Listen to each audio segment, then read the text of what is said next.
Hello everyone! Today's video ay tuturo ko sa inyo kung paano gumawa ng yummy pulburon made from the scratch. Bakit naging scratch? Kasi galing po siya sa old na bread, no? Dahil marami pa akong bread last week. Nagbigay sa akin si madam, and then nung dumating si Popo, may dala siyang bread para sa akin. And then meron pa akong tirang bread ng nakaraang linggo pa. So ayan, dahil hindi ko na maubos ang bread ko, ay tinosted ko na yung isang balot. Ayan, tamang toasted lang po, yung hindi naman siya mapait, no? Tamang yung wala nang matirang malambot sa bread, talagang crunchy na siya, no?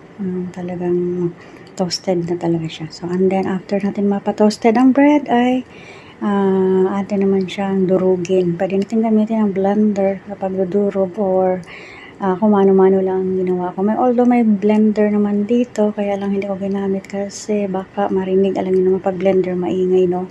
So, yung mano-manong blender lang, yung pang-mash ko ng potato, yun ang ginamit ko. So, ayan, after natin na madurog, salain natin para makuha natin yung pino, no? And then after nyan, yung natira doon sa salaan, durugin na naman natin ulit. And then nilagyan ko siya ng chocolate powder and milk powder. Hindi ko na nilagay ang brand kasi baka ma-restrict na naman tayo. Bahala na kayo kung anong brand ang gusto nyo. And then nagtunaw ako ng margarine or may butter kayo. Either sa dalawa ay pwedeng gamitin para mabuo natin ang ating pulburon. So ayan, nilagyan ko na ng tinunaw na butter ang ating mixture. So, ayan na po ang aking pulburo na nagawa. So, masarap po siya. I-try nyo po nang matikman nyo rin. No? Thank you for watching, guys. Ayan po. Sana nagustuhan nyo ang aking video at magkaroon kayo ng idea. Okay, have a nice day. God bless us all. Please don't forget to follow, like, and share my video. Thank you.